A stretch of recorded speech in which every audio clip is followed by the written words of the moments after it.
To another Brick Path Designs video. In this video, I'm going to talk about this uh, train. So this is a reimagination of a Lego set from 1991, and specifically, it's 4563. I've actually put that number on the side of the locomotive. In that set, there was a red locomotive, like a red and white locomotive, kind of looked like a switcher. There was a little yellow car hauling a tractor in a crate. There was a blue gondola hauling barrels, and then there was a red boxcar, red and gray boxcar. So I wanted to talk through real quick about my reimagination of this set and how I've kind of designed it to fit the train scales that I'm building. Um, so in this, like, I'm not going to spend a lot of time on this model, but I'm going to walk through all the different cars individually. This is just the train, though, together, like on tracks, kind of next to um, a Lego road. It's not; those aren't road plates; those are tiles. But still, it's just kind of giving you a sense of like the train itself. Like you have the red and white locomotive, you have uh, the flatbed car hauling the tractor, which I believe is set 60498.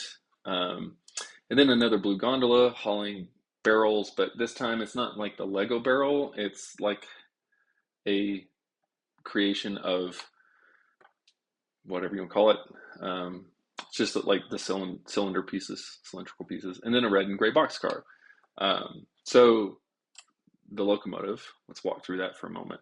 So this was a switcher design that I had previously designed in a different color, and through some comments on Reddit, uh, it was kind of like, hey, this kind of looks like, or it would be cool in the red and white color from this set. And it threw out the idea of like, oh my gosh, I should render the color scheme from that set. And I did, and I loved it. I thought this switcher locomotive in the red and white with the 4563, the gray roof, it just you could say it spoke to me. I don't know. It looked really cool. So I thought, man, if the switcher looks this good, could I do the other cars in the same way? And like my other designs, and uh, I don't think I haven't done a video on the switcher yet. So this is great. So this engine hood is removable, and the reason why is because you have a little cavity in here that kind of fits.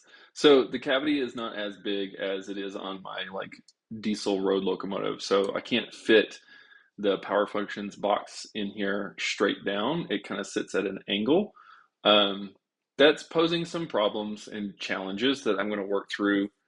But I went ahead and ordered the pieces for this switcher actually in a different color scheme because I ordered them right before I kind of got the idea for this color scheme. But still, you can remove the hood and put batteries. And just like that, the bogies, there's a little pass through right here for the cable. So if you want to do power up or power functions, you can.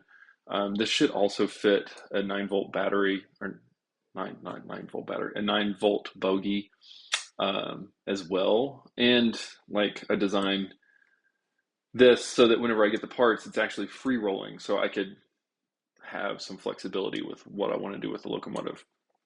And then there's also the cab top that is removable. It just pops on and off so you can actually get to the cab.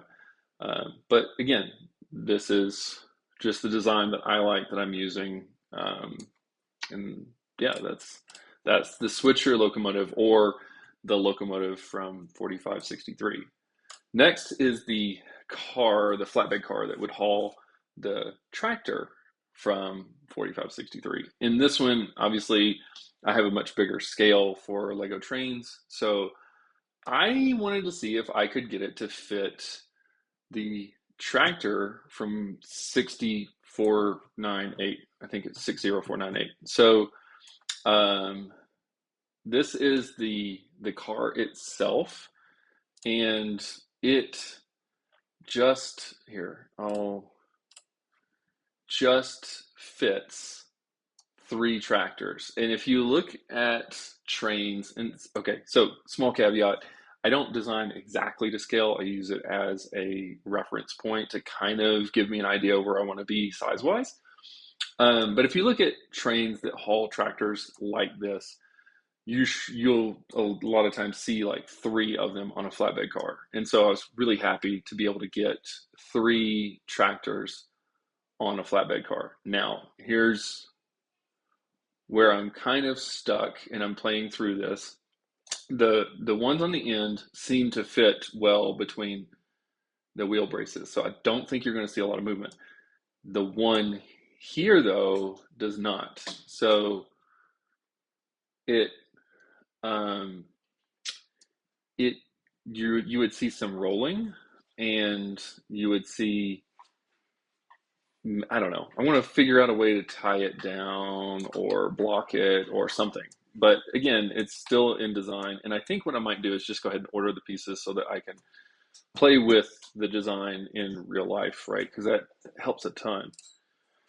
The gondola, um, I wanted, I mean, again, this is going back to like using the inspiration or just trying to do something similar to that set from, the early 90s, where this blue gondola had barrels in it. And I loved that idea. And I wanted to take that idea a little further and say, okay, what would the barrels haul, or what would they look like? And I mean, you're kind of like, I put a barrel in here and it was tiny compared to the car. I was like, well, that's not the look I'm going for. So then how do I get the look I'm going for? And I came up with these tan cylinders, and I put different colors on the top. So the way I think about this, or at least the thought that come to my head was, maybe they're hauling paint, or maybe they're hauling the little ABS plastic beads, which I don't think would actually come in these colors, but still kind of a fun, colorful car. And you could imagine it hauling really anything. But yeah, so the sides, the doors open on the side.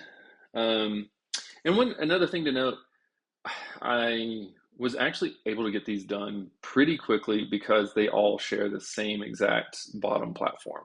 So I didn't do anything crazy in terms of redesign on the entire car. I just took the platform and said, okay, well, that's a flatbed. That's cool. Well, I can put sides on that same platform and make it a gondola. So it's not anything, like I haven't reinvented the wheel. Same ends, same platform, same bogies, everything.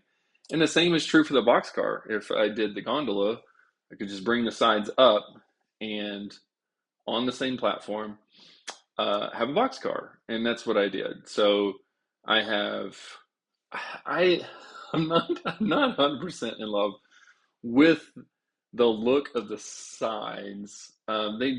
Especially the ends, it looks a little plain, but I'm gonna go with it for now. I may play with the design a little bit, but I was able to get a roof that actually does come off. I don't have it like in other models. I have an assembly or a sub model where I can like pull it on and off, and you could see it kind of like with this. So that would be a sub model. But in the box car, I actually threw this together pretty quickly, and now all these are just individual pieces. So I did plan it where there's tiles and a couple of studs along some of this gray, so you can pull the top off the car, which is, in my head, kind of handy. And then also the doors, theoretically, if everything is measured right, they should slide open. And I have a little stop. You can kind of see the little stop right there. So like you should be able to slide the doors open and closed on the box car. These are doors on the inside rather than on the outside, but I think it still looks pretty good. I mean, for actually this came together pretty quick. So that's the whole train for 4563, and kind of give you a sense of what it looks like on rails. Now, again, this is in the model. It's not on like in real life, but you can kind of see like, let's see here. So there's the rail right here, and there's the edge, and then I have ballasting next to it. So it trying to make it look like an actual railroad rail, sort of. But yeah, so that's the train. I mean, if you have this tractor or have seen it, you can kind of get a sense of size and scale um, for the rest of the cars and the rest of the train. Obviously, the minifigure gives you a really good indication of that as well. And yeah, this is my reimagination of 4563. I may try others, but uh, I don't do just trains. Like that's all my videos have been about so far. And I have other models and whatnot that I'm working on. I have a Speed Champions garage that I have mentioned that I'm going to showcase as well. Uh, but yeah, so this is the reimagination. I'm gonna probably order the parts for these cars so that I can just play with how, like, just play with the train itself in real life in terms of like, does it work? Does it function? Everything. And then been asked about instructions for these. I'm trying to get the instructions for a lot of my models put together, and then I will put them up on Rebrickable, and I will put links eventually. So this video won't have links to instructions because they're not ready. But by the time I get these ordered and then built, so like I'll have another video on the actual train itself in real life. I'll use the instructions to build it and make sure that the instructions make sense, they flow well, and then I'll post those and I'll post a link with the updated video. So thank you for watching, and yeah, I'll have more content coming.